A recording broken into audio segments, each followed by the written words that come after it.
Hello, I'm Sophie, and this is a speed up process of me creating a sculpture.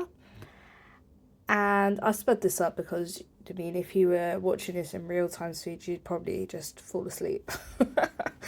So, as you can see, I am starting off with flattening the clay and creating ball shapes, but then I also make marks in the clay that I could cross hatch using some of the tools, because this helps stick the individual pieces together. That's just personally, I find it easier, and then I normally use the tool to just help make marks in the clay.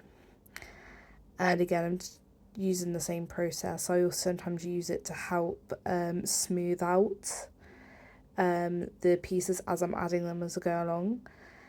And as you can see, I'm making them in my hand, and then I'm sort of like adding them to the table. I'm not sure if there was a better way to maybe describe it. Probably was.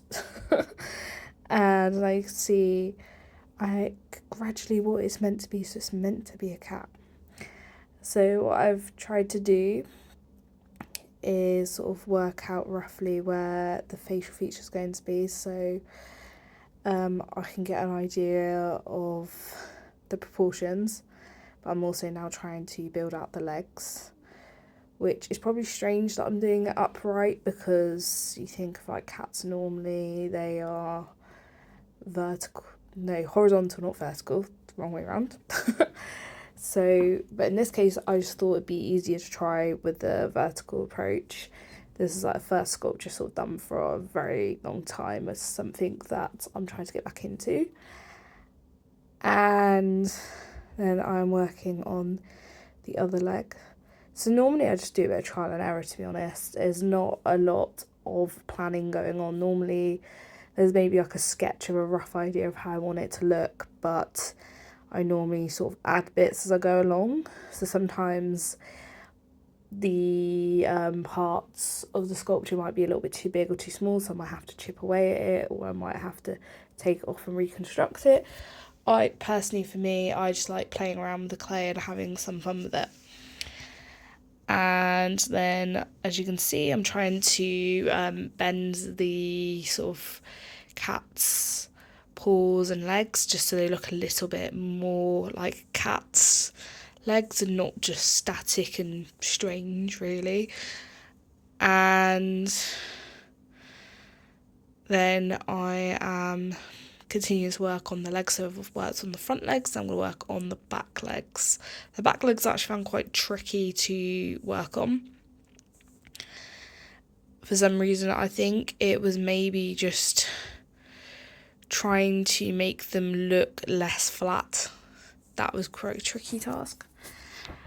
And as you can see here, I am sort of added some water, which you probably can't see in this video, but every so often I sort of add some water to my hands to try and smooth out the clay, because personally I find water such a key thing when it comes to creating sculptures with clay, because it can help really smooth things out, it can help things stick together. Sometimes you can even make a sort of a glue with like clay and water, which can help stick things together. Sometimes that can be quite handy.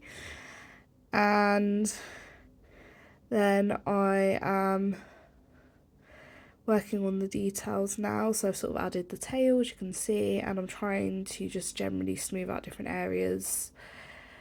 So it's almost similar to what I do when I do drawings, where I sort of my eyes dart about and I'm like, right, this bit needs to change, now this bit, now this bit.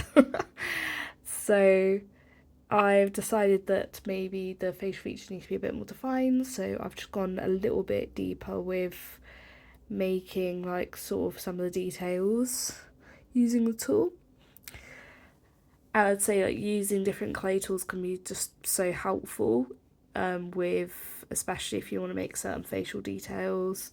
So I definitely would recommend using these sort of specific clay tools. I can't remember where I got these from.